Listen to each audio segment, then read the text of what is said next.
අරහතෝ සම්මා සම්බුද්දස්ස නමෝ තස්ස භගවතෝ අරහතෝ සම්මා සම්බුද්දස්ස බුද්ධං සරණං ගච්ඡාමි බුද්ධං සරණං ගච්ඡාමි ධම්මං සරණං ගච්ඡාමි ධම්මං සරණං ගච්ඡාමි සංඝං සරණං ගච්ඡාමි සංඝං සරණං ගච්ඡාමි ဒ ුතියම්පි බුද්ධං සරණං ගච්ඡාමි ဒ ුතියම්පි බුද්ධං සරණං ගච්ඡාමි ဒ ුතියම්පි ධම්මං සරණං ගච්ඡාමි ဒ ුතියම්පි ධම්මං සරණං ගච්ඡාමි ဒ ුතියම්පි සංඝං සරණං ගච්ඡාමි ဒ ුතියම්පි සංඝං සරණං ගච්ඡාමි තතියම්පි බුද්ධං සරණං ගච්ඡාමි තතියම්පි බුද්ධං සරණං ගච්ඡාමි තතියම්පි ධම්මං සරණං ගච්ඡාමි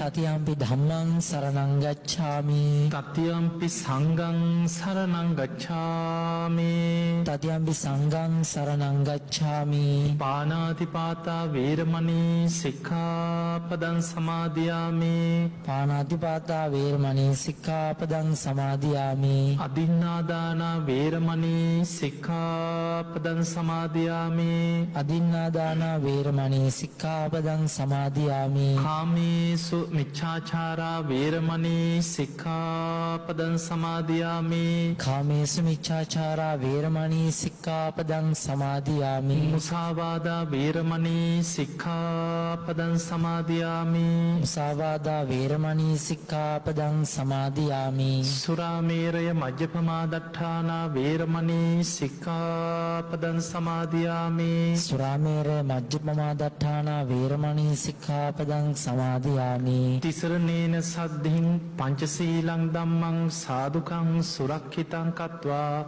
අපමාදේන සම්පාදේත ආමබන්තේ සාදු සාදු සාදු සමන්ත චක්ඛවාලේසු අත්‍රා ගච්ඡන්තු දේවතා සද්ධම්මං මුනි රාජස්ස සුනන්තු සග්ග මොක්ඛදං සාදු සාදු සාදු ධම්ම ශ්‍රවණ කාලෝ අයං බදන්තා ධම්ම ශ්‍රවණ කාලෝ අයං බදන්තා ධම්ම ශ්‍රවණ කාලෝ අයං බදන්තා සාදු සාදු සාදු නමෝ තස්ස භගවතු අරහතෝ සම්මා සම්බුද්දස්ස නමෝ තස්ස භගවතු අරහතෝ සම්මා සම්බුද්දස්ස නමෝ තස්ස භගවතු අරහතෝ සම්මා සම්බුද්දස්ස සාදු සාදු සාදු වාසනාවන්ත පින්වතුනි අද ඔබ හැම දිනාම බොහොම ශ්‍රද්ධාවෙන් බෞද්ධ රූපවාහිනිය ඔස්සේ සජීවී සූට ධර්ම දේශනාවක දායකත්වයේ බාරගෙන ධර්ම දානමේ මහා පින්කමක් සිදු කරගන්නයි අද මේ පුණ්‍ය භූමියට එකතුනේ. ඉතින් ඔබ හැම දිනාටම අද දායකත්වයේ දරන පී.ජී. චන්ද්‍රවතී මහත්මිය ඇතුළු දූ දරුවන් ඒ පවුලේ හැම දිනාටමත් ධර්ම ශ්‍රවණය කරන ලක්වාසී ලෝවාසී හැම දිනාටමත් මේ උතුම් ධර්ම ශ්‍රවණය නිවන් දොරටුවක් බවට පත්වේවා කියලා අපි මුලින්ම ආශිර්වාද කරනවා. පින්වතුනි බුදුරජාණන් වහන්සේ අපිට අද අපි කතා කරමු අංගුත්තර නිකායේ තියෙන ඨාන සූත්‍රය කියලා දේශනාව. මේ දේශනාවේ බුදුරජාණන් වහන්සේ පෙන්වන්නේ ගිහියෙක් වුණත් පැවිද්දෙක් වුණත් නිතර සිහි කළ යුතු කාරණා තුනක් පෙන්වනවා. ඔබටත් එකයි මටත් එකයි. අපි හැම වෙලාවෙම නිතර සිහි කළ යුතු කාරණා තුනක් බුදුරජාණන් වහන්සේ පෙන්වනවා. පළවෙනි එක තමයි කර්මය ගැන. හැම වෙලාවෙම හිතන්න කියනවා කම්මස්ස කෝම්හි මම කර්මයේ ස්වකීය කරගත්ත කෙනෙක්. කම්මදායාදෝ මම කර්මය දෑවැද්ද කරගෙන ජීවත් වෙන කෙනෙක්. කම්ම පටිසරණෝ මම කර්මය පිළිසරණ කරගෙන ජීවත් වෙන කෙනෙක්. කම බන්දු මගේ එකම ඥාතිය මගේ එකම නෑයා මම රැස් කරගත්ත කර්ම. යංකම්මං කරිස්සාමි කල්යාණංවා පාපකංවා තස්ස දායාදෝ මම යම් යහපත් දෙයක් කරොත් ඒක යහපත් විපාක මා කරා එනවා. මම කරන දේ අයහපත්ද ඒ අයහපත් විපාක සසර අරගෙන යන්නේ මමයි කියලා හිතන්න කිය. අන්න පළවෙනි එක. අපි උදේ හවස හිතන්න ඕන පළවෙනිම දේ තමයි කර්මය ගැන නිතර හිතන්න දක්ෂවෙන්. දෙවනි කාරණී බුදුරජාණන් වහන්සේ පෙන්වා සබ්බේ හිමේ පියෙහි මනාපේහි නානා බහෝ විනා බව්. මේ ලෝකෙ සියලු ප්‍රියමනාප දේවල් වෙනස් වෙනවා. මේවා අනිත්‍යයි කියල හැමවෙලේම හිතන්න කිය. බෝග සම්පත්. අපේ හම්බ කරපු දේවල් දීපල ගෙවල්දුරවල් ඉඩකඩන් වස්තුව ඒ විතරක් නෙමේ අපි ප්‍රිය කරන අය. මේ සියලු දේවල් හැම දෙයක්ම සිත් ඇති නැති මේ හැම දෙයක්ම වෙනස් වෙන ස්වභාවින් යුක්තයි. ඒ නිසා මේ සියල්ල වෙනස් වෙනවා කියන එක නිතර නිතර සිහි කරන්න කිය. අන්න දෙවනි කාරණය. තුන්ගෙන එක බුදුරජාණන් වහන්සේ වදාලා මරණය ගැන හිතන්න කියන. මම කවදක් කොත්තන කොයි මොහොතේ හෝ මට ඒ කාන්තෙන් මරණයට මුණ දෙන්න සිද්ධ වෙනවා කියලා මරණී ගැන හිතන්න කිය. ඔන්න ඔය කාරණාත් තුන බුදුරජාණන් වහන්සේ පෙන්වා ගිහියෙක් වේවා පැවිද්දෙක් වේවා. අපි නිතරම සිහි කළ යුතු කාරණත් තුනක් හැටියට බුදුරජාණන් වහන්සේ පෙන්වෝ. හැබැයි ඒ කරුණු තුන අපි නිතර හිතනකොට විමසනකොට අප්‍රමාදීව කාරණා පහක් අපි පුරුදු කරන. ඒ තමයි සේක බලධර්ම. සද්ධා සීල සුත ත්‍යාග ප්‍රඥා. මෙන්න මේ ඇසුරු කරගෙන අද දවසමේ ධර්මානු ශාසනාව අපි තේරුම් ගන්න උත්සාහයක් ගමු. පළවෙනි එක තමයි කර්මය ගැන. දැන් අපෙන් කවුරු හරි අහනවා. මොකක්ද ඔය කර්මය කියන්නේ? මොකක්ද කර්මය කියන්නේ කියලා අපෙන් කවුරු හරි අහනවා. එතකොට කර්මය කියන්නේ මොකක්ද? චේතනාව. කවුරු හරි ඔබෙන් ඇහුවොත් කර්මය කියන්නේ මොකක්ද කියලා ඒකට දෙන්න තියෙන උත්තරේ තමයි කර්මය කියන්නේ චේතනාව. චේතනාහම් භික්කවේ කම්මං වදාමි. බුදුරජාණන් වහන්සේ පෙන්වේ මහණෙනි චේතනාව කර්මයයි. චේතයිත්වා කම්මං කරෝති කායේන වාචාය මනසා කියන. චේතනා පහල කරලා අපි කර්ම රැස් කරනවා කයින්. දැන් අපේ අතපය ඔලවනකොට අපි වැඩ කරනකොට මේ හැමදේකම චේතනාවක් තියෙනවා. වාචාය අපි කතා කරන හැම වචනයක් තුළම චේතනාවක් තියෙනවා. හිත ඇතුළේ චේතනාවක් පහළ වෙන. මනසා අපි හිතෙන් හිතනකොට චේතනාවක් සකස් වෙනවා. අපේ සිත කය වචනය කියෙන තුන්දොරම කර්මයක් එක්ක තමයි චේතනාවක් එක ක්‍රියාත්මක වෙනවා කියෙන හැමවෙලේම කර්ම අපිට රැස්වෙනවා. ඒ රැස්වෙන සමහර කර්ම මෙලව මතු වෙන්න පුළුවගේවට අපි කියෙන දිට්ට දම්ම වේදන. සමහර කර්ම තියෙනවා ඊළඟ ජීවිතය විපාක දෙනවා. උපපච්ච වේදනීය. අපි රැස් කරගන්න කර්මයන්ගෙන් තවත් සමහර කොටසක් තියෙනවා එවන් නිවන් දකිනව එක ආත්මෙන් දෙකින් තුනෙන් විපාකදීලා ඉවර වෙන්නේ. හැම ආත්මිකම් විපාකදිදී විපාකදිදී විපාකදිදී නිවන් දකිනකන් තමන්ගේ පස්සෙන්ගෙනවා. පිරිනිවන් පාන ආත්මෙත් විපාකි කොටසක් ලැබෙනවා කිය. ඒවට කියන අපරාපරිය වේදනය කර්ම. එදකොට මෙන්න මේ කර්මයන්ගේ ස්වභාවය හොඳට තේරුම් ගත්ත කෙනා. උදේ හවස හිතනවා මම යමක් කරොත් ඒක විපාක මට ලැබෙනවා. මතකතියාගන්න අපි මේ සසර අරගෙන යන්නේ අපිම කරපු කර්ම ගෙනියනවා මිසක් අනුන්ගේ කර්ම අපේ පිටින් යනව නෙමෙයි. හැබැයි අපිට පේන්න තියෙනවා එහෙම එක. අනුන්ගේ රණ්ඩු බේරන්න ගිහිලා මිනිස්සු අමාරුයි වැටෙනවා. පේනවා නෙමෙයි නිකන් ඒ වගේ අහ කියන කුණු ගොඩවල් ඇඟට එන ඒවා තියෙනවා. අනුන්ට අප අස්සම් කරලා අමාරු වැටෙන මිනිස්සු නැද්ද? එහෙම තියෙනවා. ඒ වගේ අනුන් වෙනුවෙන් එක්ක උදව් කරන්න ගිහිලා අමාරුයි වැටිලා. කාගේ හරි රණ්ඩුවක් බේරන්න ගිහලා අන්තිමට ගුටි කාලා තියෙන අහක ඉන්න මිනිස්සේ. එතකොට මේවා බලනකොට නිකන් බැලූ බැල්මට අපිට පේනවා මේ අහක යන කර්මය. නිකන් අර මිනිස්සුන්ගේ අකුසලයක් අපේ පිටින් ගියා වගේ එකක් පේනවා. හැබැයි මතක තියාගන්න අපිට පේන්නේ නැති වුණාට අපිට හොයන්න බැරි වුණාට අපිම කරපු දේවල් තමයි එහෙම කැරකිලා අපේ පස්සෙන් එන්නේ. සමහර වෙලාවට රැකලා ඉන්නවා හතුරට ගහන්න. මග රැකලා ඉන්නවා. යන්තම් කොහෙන් හරි ගිහිල්ලා කර්මයකට ඒ වගේ පෙනිලා එතනින් ගිහින් තියෙන වෙන මිනිස්සෙක්. අන්තිමට පාර කාලා තියෙන වෙන මිනිස්සෙක්. ওই වගේ කොච්චර නම් මේ ජීවිතවල අහක යන ඒවා අපේ ජීවිතවල කැරකිලා එනවද මිනිස්සුන්ට. ඒ නිසා මතක තියාගන්න අපිට පෙවුනට අනුන්ගේ කර්ම අපේ පිටින් යනවා වගේ නිකන් ඇස් දෙකට පේන්න වගේ තිබ්බට අපිම කරපු දේවල් තමයි අපි සසරේ අරගෙන යන්නේ. බුදුරජාණන් වහන්සේ පෙන්වුවා නිතර හිතන්න කියනවා යංකම් මං කරිස්සාමි කල්යාණං වා පාපකං වා තස්ස දායාදෝ. මම කරන දේ යහපත් නම් යහපත් විපාක මට ලැබෙනවා.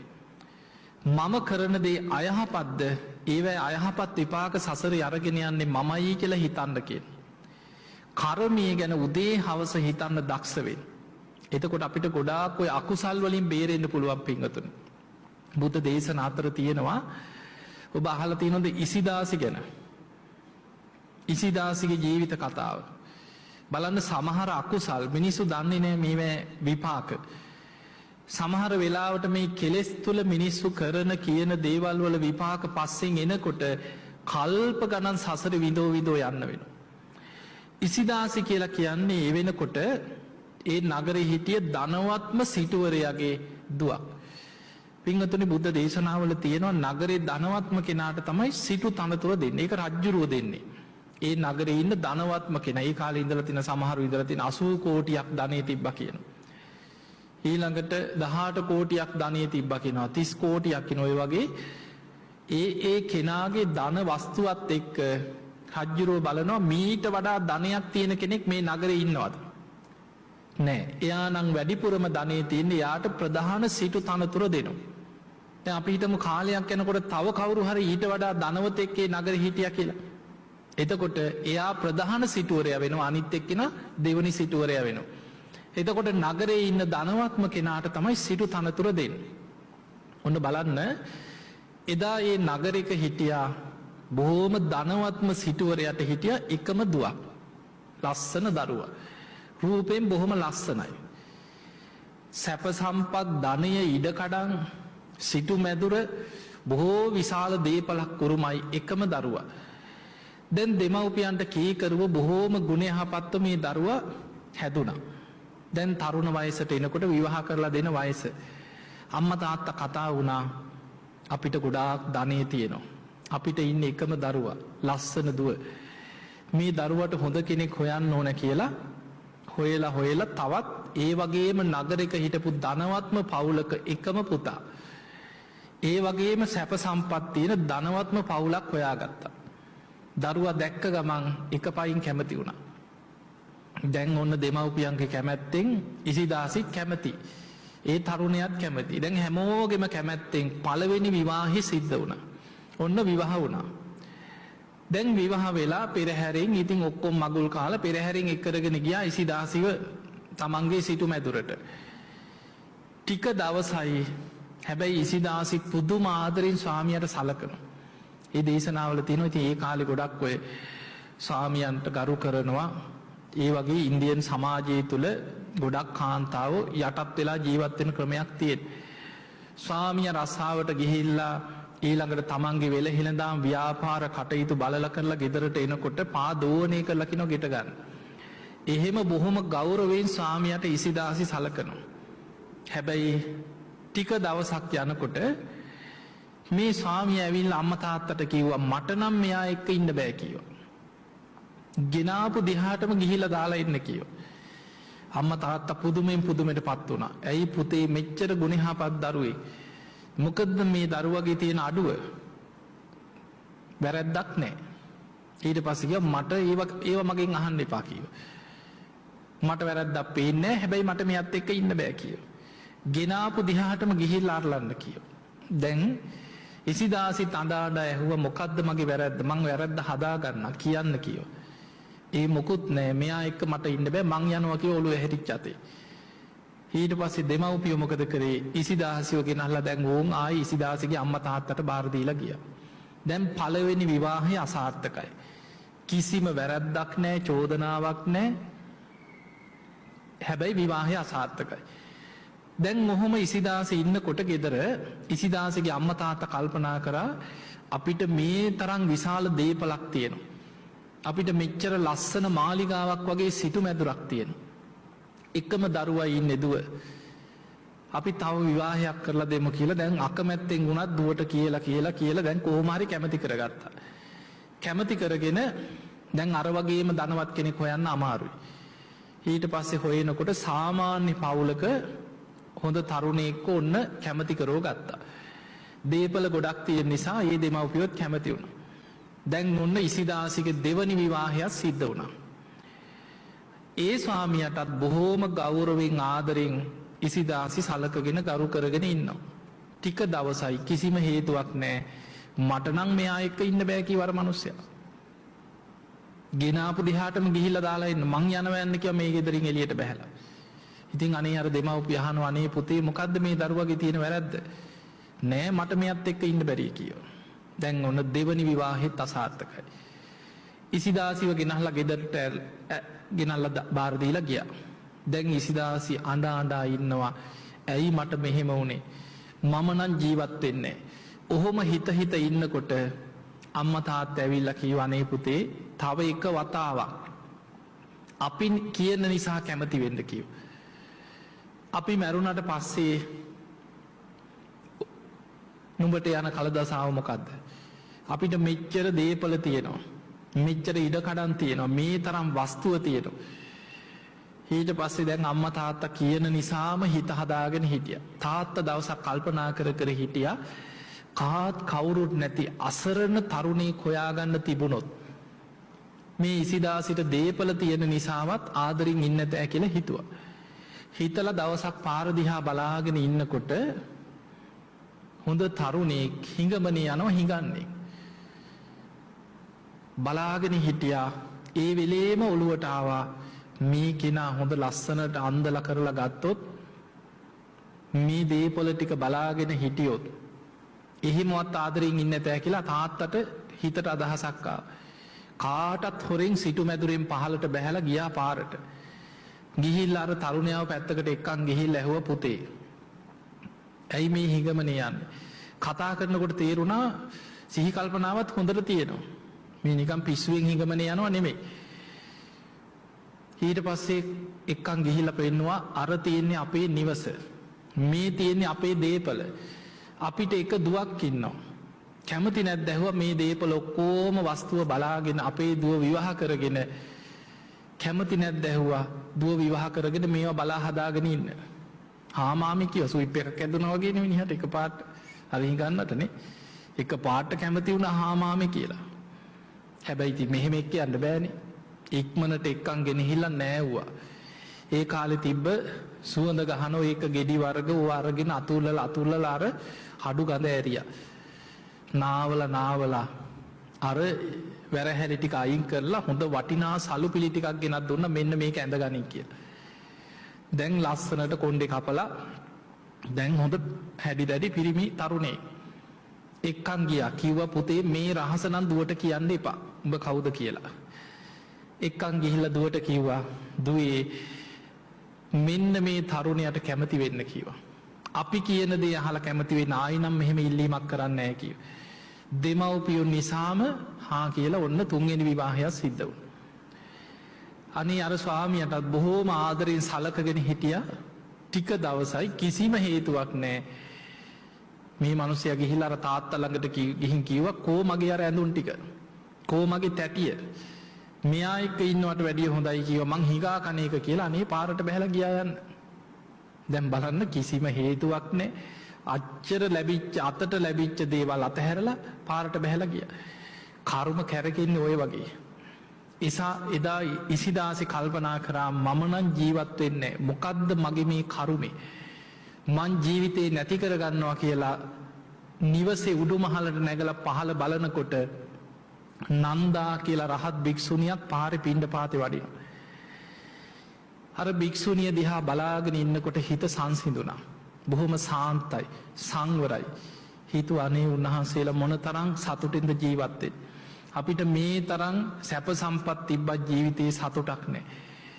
එහෙම සිටු මැදුරෙන් පහලට ගිහිල්ලා පාර දිගේ ගිහිල්ලා වැඳලා කරලා කිව්වා අනේ අපේ නිවසට වඩින්න. දානියක් පූජා කරා. දන් දීලා තීරණය කරා අම්මා තාත්තට ගිහින් කිව්වා මම පැවිදි වෙනවා. එක්ක මම මැරෙනවා කිව්වා. මැරෙනවට වැඩිය හොඳයි පැවිදි වෙන එක. ඇස් දෙකට පේන්න හරි ඉන්නවනේ. ඊට පස්සේ කැමති වුණා. ඔය විදිහට තමයි ඉසිදාසි පැවිදි වෙන්නේ. දැන් හිතන්න පෙර කර්ම විපාක කොච්චර පස්සෙන් ආවත් මේ නිවන් මඟ ගමන් කරන කෙනෙකුට ඒ අකුසල කර්ම ප්‍රහාණය කරගෙන නිවන කරා යන්න පුළුවන්.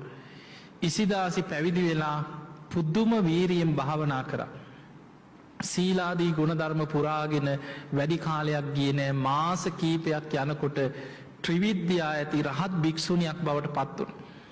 ත්‍රිවිද්‍යා කියන්නේ පුබ්බේ නිවාසානුස්සති ඥානෙ, චුතූපපාත ඥානෙ, ආසවක්ඛේ ඥානෙ.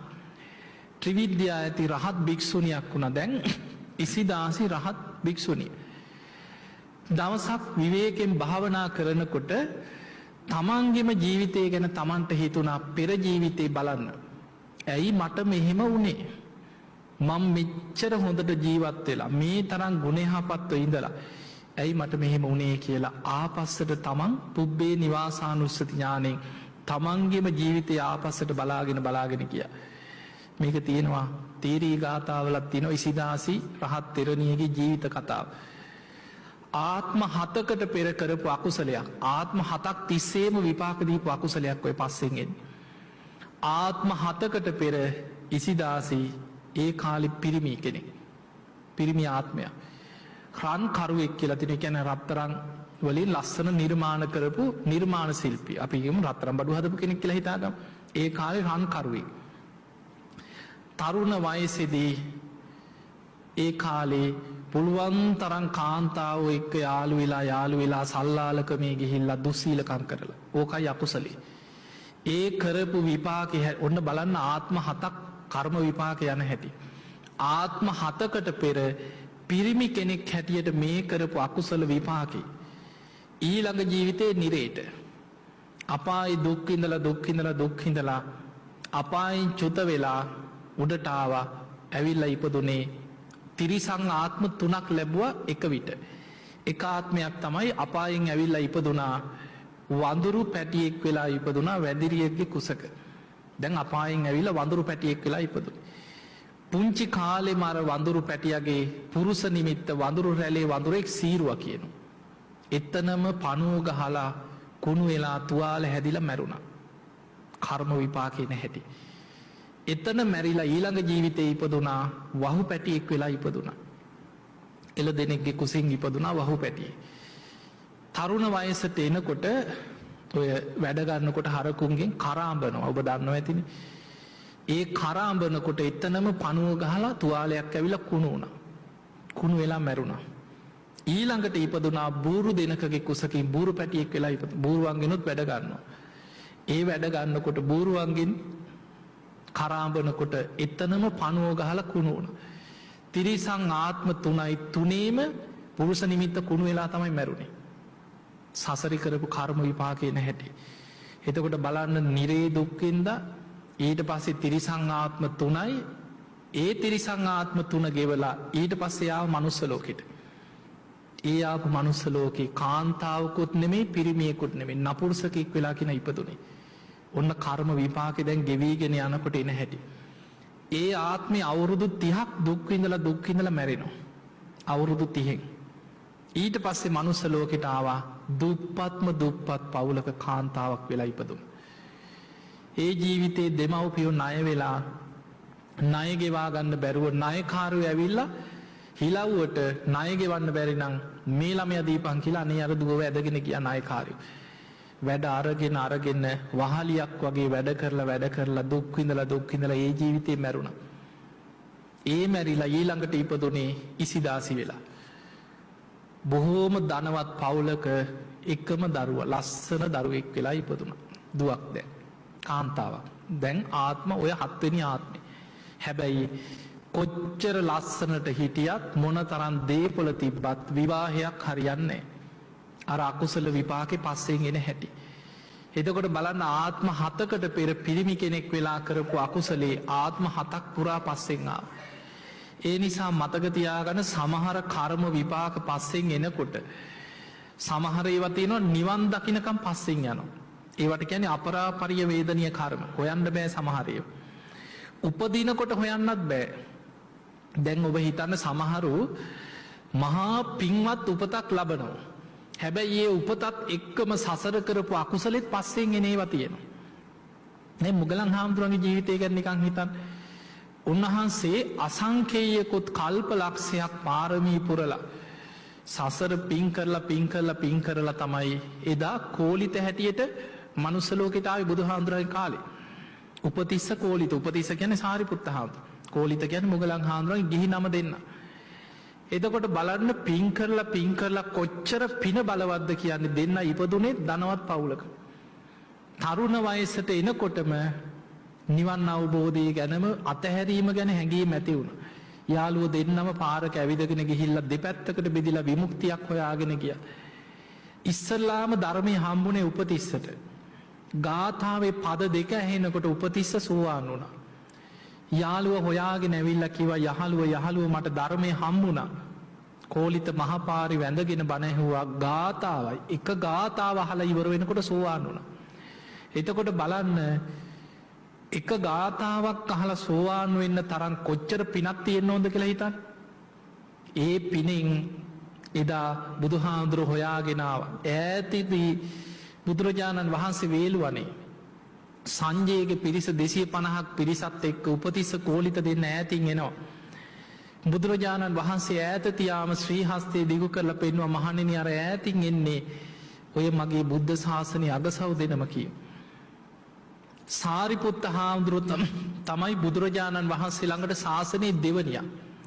ප්‍රඥාවන්තයන්ගෙන් අග්‍රයි, ධර්ම සේනාධිපති. ඊළඟ එක්කෙනා තමයි මුගලන් හාමුදුරුවෝ. 이르දිවන්තයින්ගෙන් අග්‍රයි. පුදුමාකාර 이르දිමේ හැකියාවක් මුගලන් මහරහතන් වහන්සේට තිබ්බේ. දිව්‍ය ලෝකෙට වඩිනවා හරියට මේ හකුලපු අතක් දික් කරා වගේ කියනවා. දික් කරපු අතක් හකුලනවා වගේ. ඒ සැනින් මේ හිටියා මේ දිව්‍ය ලෝකේ පහළ වෙනවා. ඉච්චරකට 이르දි බල සම්පන්න. නිතර දෙව්ලොව යනවා, බඹලොව යනවා, දෙවියන් බ්‍රහ්මයන් එක කතාබස් කරනවා, විස්තර අරගෙන ඇවිල්ලා බණ කියනවා, අහසින් යනවා, නොපෙනී ගමන් කරන්න පුළුවන්, පොළොවෙන් කිමිදිලා තව තැනකින් මතුවෙන්න පුළුවන් කියනවා, ජලය මත ඇවිදගෙන යනවා. ඒ තරම් 이르දිමේ හැකියාවක් තිබ්බා. එතකොට බලන්න අගසව් වුණත් එක ගාථාව අහලා රහත් සෝවාන් වෙන්න පින තිබ්බා. මේ බුද්ධ ශාසනය තුල ඒ තරම් 이르දි බල සම්පන්න වුණත් දෙව්ලොව බබලව යන්න හැකියාව තිබුණත් තමන්ගේ ජීවිතේ තමන් කරපු අර පින් වගේම 500ක් වට කරගෙන පහර දීලා පිරිනිවන් පාන්න උනේ. ඒ කර්ම විපාකෙත් පස්සෙන් ආවා. 500ක් වට කරගෙන පහර දුන්නේ අතපය කැඩිලා ඇටකට කුඩු වෙලා පිරිනිවන් පාන. තමන් කරපු සසර පින් වගේම අපේ පස්සෙන් අපි කරපු අකුසලුත් එනවා. ඒ නිසා හැම වෙලාවෙම හිතන්න මම යමක් කරොත් ඒකේ විපාක මට අරගෙන යන්න වෙනවා කියලා හිතන්න. අද අපි මෙහෙම හිටියට අපි දන්නේ නැහැ අපේ පස්සෙන් අපිම කරපු ඒවා තව මොනවා අපිට විපාක දෙන්න තියෙනවද? ඒ නිසා පින්වතුනි අප්‍රමාදී වෙන්න. හැම බුදු කෙනෙක්ම අපිට පෙන්නලා දෙන්නේ සබ්බ පාපස්සකරණං සියලු පාපී අකුසල් වලින් වළකින්. කුසලස් උපසම්පදා පුළුවන් තරම් පින් කරන්න, කුසල් වඩන්න. සචිත්ත පරියෝදපන තමන්ගේ හිත දමනය කරන්න. ඒ නිසා පින්වතුනි කර්මය ගැන උදේ හවස හිතන්න. ඒක තමයි පළවෙනිම දේ. දෙවැනි එක තමයි සබ්බේ මේ පේහි මනාපේහි නානා භව විනා භව. අපි නිතර හිතන්න ඕන ගිහියෙක් වුණත් පැවිද්දෙක් වුණත් මේ සියලු ප්‍රියමනාප දේවල් වෙනස් වෙනවා කියලා හිතන්න කියන. මාලිගාවේ හිටියත් හිතන්න මේ සියල්ල අතහරින්න වෙනවා. කොසල් රජ්ජුරුව රජකම් කරාට මැරුණේ කාත් කවුරුත් නැතුව අම්බලමක කියන. එක රැයෙන් මහපාරට වැටෙන්න බැයිද? මිනිස්සුන්ට වෙන දේවල් ගත්තොත් සමහරුන්ට එක රැයයි. සමහර දැන් අපි ගත්තාම දැන් හෙට වගේ දවස් දැන් අවුරුදු 12ක් වෙන සුනාමිය ඇවිල්ලානේ. දවසක් මට මම මාතර බණක් කරනකොට මීට අවුරුදු ගානකට ප්‍රේතකොට සුනාමිය ඇවිල්ලා මම හිතන්නේ අවුරුද්දක් එකමාරක් වගේ. එක මිනිස්සෙක් එක්කරගෙන ආවා මහා ධනවත් කෙනෙක්. ඔය ජපානයේ වගේ රටකට ගිහිල්ලා හරි දුක් විඳලා ඒ රටෙන් වාහන ලංකාවට ගෙන්නලා ලොකු ව්‍යාපාරිකයෙක් හැටියට අන්ත දුක් විඳලා දියුණු වෙච්ච මිනිස්සෙක්. ඊට පස්සේ මුහුද අයිනෙම ලොකු ඉඩමක් අරගෙන ලස්සන ගයක් හදලා සහෝදර සහෝදරියෝ කීප දෙනෙක් හිටියා. ඒ ඔක්කොම ගත්ත තමන්ගේ ගෙදරට විශාල ගයක් හැදුවා. ඒ හැමෝම අම්මා තාත්තා සහෝදර සහෝදරියෝ ළඟට අරගෙන ඒ අයට හොඳට සැලකුවා. වැඩකාරයෝ සේවකයෝ ඔක්කොම ගෙදර තියාගෙන ගෙටම එහා පැත්තේ ඉඩමක් අරගෙන වාහන සේල් එකක් දැම්මා. නිතර යනවා ව්‍යාපාර කටයුතු වලට නුවර යනවා නුවර එළිය යනවා නුවර එළියද කොහෙද ගියා. ගිහිල්ලා දවස් දෙකකට පස්සේ ගිය දවසට පහුවදා තමයි සුනාමිය ආවේ. ඒ සුනාමියට ගෙදර 8 දෙනෙක් හිටිය 8 දෙනාම ගියා. අර මිනිස්සයා විතරයි ඉතුරුනේ. එනකොට ගෙයි අත්තිවාරමේ කෑලි ටිකක් තියෙනවා. තාප්පේ කෑලි ටිකක් තියෙනවා එච්චරයි. 3 දෙනෙක් ගිහද කොහෙද තමයි මිනි ටික හරි හම්බුනේ. ඉතුරු අයගේ මිනියක්වත් නැහැ.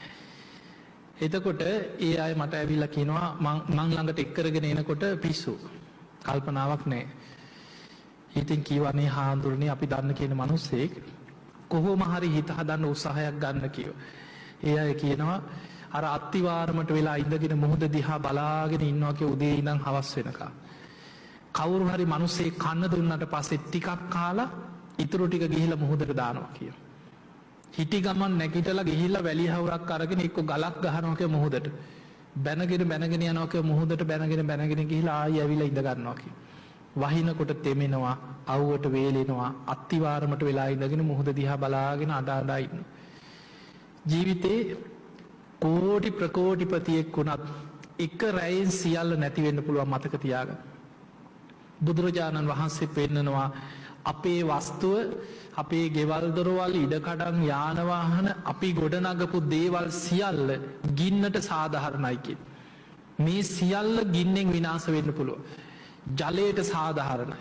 විශාල ජල ගැලීමකින් සුනාමි වගේ විපතකින් අපේ සියලු දේපොළ වස්තුව නැති වෙන්න පුළුවන්. සුළඟට සාධාරණයි. සුලි සුළං වලින් කුණාටු වලින් විනාශ වෙලා යන්න පුළුවන්. භූමි කම්පාවකින් සියල්ල නැති වෙන්න පුළුවන්. මේ ස්වභාවික විපත් වලින් ඔය වස්තුව සියල්ල නැති වෙන්න පුළුවන්. ඊළඟට මේවා මගේ කියලා තිබ්බට එක රැයෙන් රාජසන්තක වෙන්න පුළුවන්. දැන් අපි හිතමු ඔබ හිතන්න පුළුවන් මට ඉඩමක් තියෙනවා. මට ගෙයක් තියෙනවා. මේක මගේ මං සල්ලි වලට ගත්තේ. මේක හොඳ ඔප්පු බලලා ගත්තේ. දැන් ඔප්පුව තියාගෙන වැටයිනි ගහගෙන ඉන්නවා. හැබැයි එක රැයෙන් රාජසන්තක කරගන්න බැයිද රජයට? පුළුවන්. රටේ රජ්ජුරුවන්ට එක රැයෙන් රාජසන්තක කරන්න පුළුවන්. ඒ දේපල. දැන් ඔබ හිතන්න ඔබේ ඉඩමේ මැණිකක් හම්බුණා කාටද අයිති? ඔබටද? නෑ. ඒක අයිති රජයට. මැණික් හා ස්වර්ණාභරණ අධිකාරියට. ඒක හොරෙන් තියාගත්තොත් ඒක වෙනම දෙයක්. කවුරු හරි. හැබැයි දැනගත්තොත් ඒක අයිති කාටද? රජයට. ඒ නිසා මතක තියාගන්න අපි මේවා මගේ කියලා හිටියට මේ සියල්ල අපි తాවකාලිකව පරිහරණය කරන දේවල්. අපි හිටපු තැන්වල හිතන්න අපි වගේම මේවා මගේ කියාගෙන ගෙවල් හදාගෙන ඉඩම් වලට ආසාවෙන් ඔය මාලිගා ගහගෙන හිටපු අය ඉඳලා ඇති අතීතේ. දැන් බලන්න රජවරු හිටියා, සිටුවරු හිටියා. අපි ඔය අනුරාධපුර යුගයේ ගැන මාලිගාවල් ගැන රජවරු ගැන අද පොළොව හාරලවත් හොයන්න තියෙනවා. නෑ. අද මේ ජීවත් වෙන මිනිස්සු සියලු දෙනා දැන් ඔබ අපි තව අවුරුදු 100ක් 200ක් යනකොට පොළොව හාරලවත් පස් ටිකක් විතරයි. ඒ නිසා සමහරවිට තව අවුරුදු 300-400ක් යනකොට මේවා කාන්තාර වෙන්නත් පුළුවන්. කාලෙකට කාන්තාර කාලෙකට ආයි ජනාවාස වෙනවා. සමහර රටවල් එක්ක මුහුදෙන් වැහිලා යනවා. අලුත් දූපත් මතුවෙනවා. ඒ වගේ ලෝකයේ මේ හැම දෙයක්ම මේවා මගේ මේවා මට ඕන විදිහට වෙන්න පුළුවන් කීකේ හිතුවට සියල්ල වෙනස් වෙනවා. ඒ නිසා හැම දෙයක් ගැනම හිතන්න කියනවා සබ්බේහි මේ පියේහි මනාපේහි නානා බහෝ විනා බහෝ. මේ ප්‍රියමනාප සියල්ල වෙනස් වෙන ස්වභාවයෙන් යුක්තයි. බුදුරජාණන් වහන්සේ කාමයන් පරිහරණය කරන දැන් ගිහි අයනේ දැන් ඔබ ගිහි ශ්‍රාවකයෝ.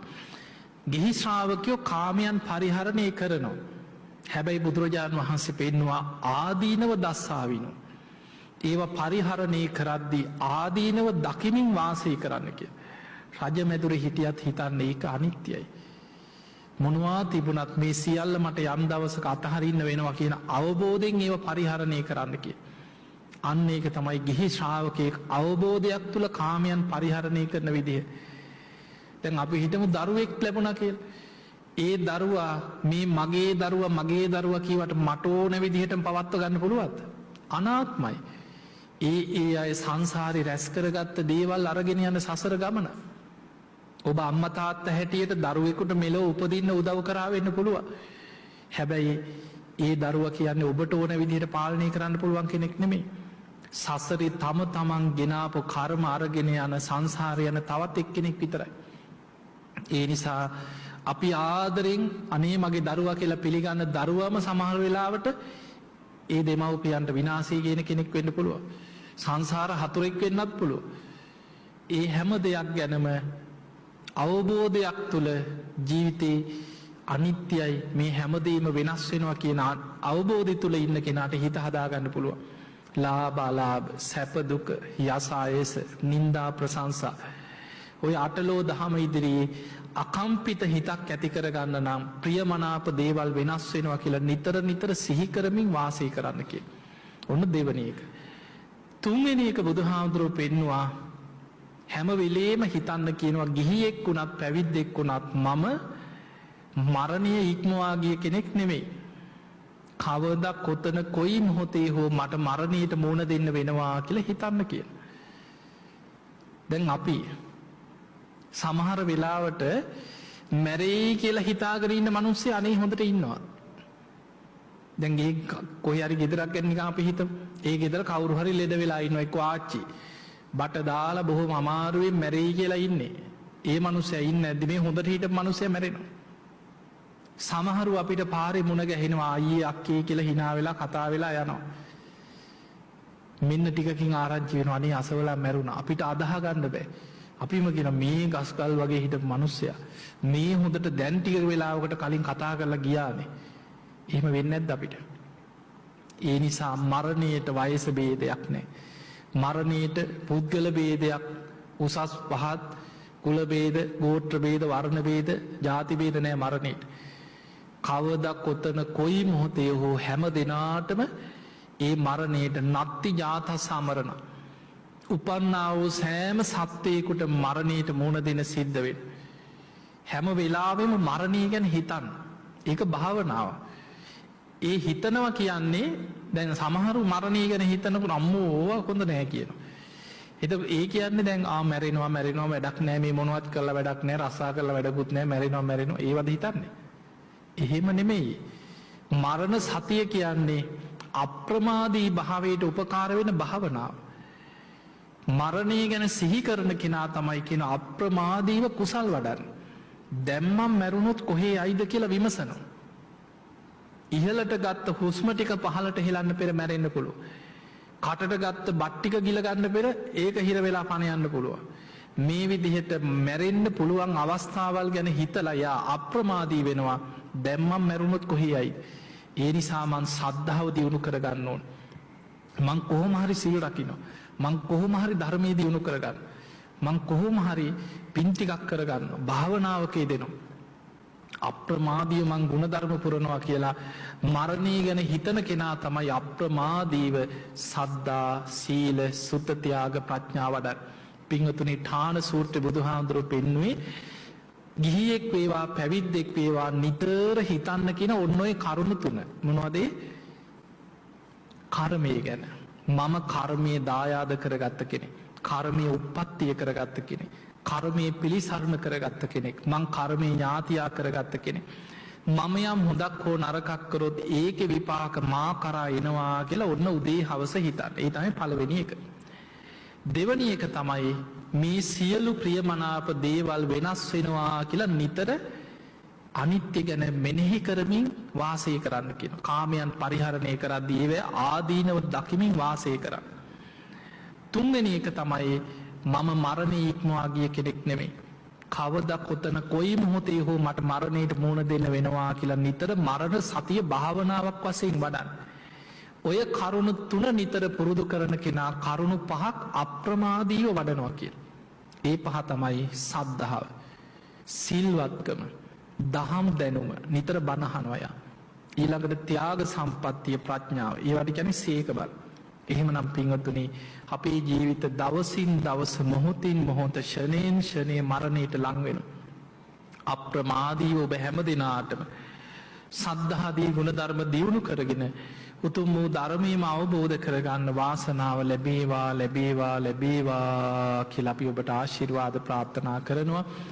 ඒ වගේම මේ බෞද්ධ නාලිකා මේ සජීවී දේශනා ලෝකයේ බොහෝ රටවල් වල පිරිස මේ වැඩසටහන් බලනවා. ඉතින් ඒ නිසා පුංචි දැනුවත් කිරීමක් තියෙන ඒ තමයි ජනවාරි 1 වෙනිදා ඉඳන් ජනවාරි 12 වෙනිදා දක්වා මම ඕස්ට්‍රේලියාවේ මෙල්බන් නගරයේ ආශ්‍රිතව ධර්මදේශන මාලාවක් සංවිධානය කරලා තියෙනවා.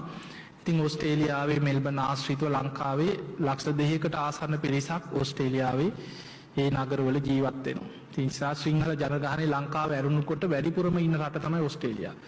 අපේ පන්සල් ගණනාවක් තියෙනවා. බොහෝ පින්කම් කෙරෙනවා. ඉතින් අපි බණවලට ගියත් විශාල පිරිසක් බණ අහන්න ඉන්න.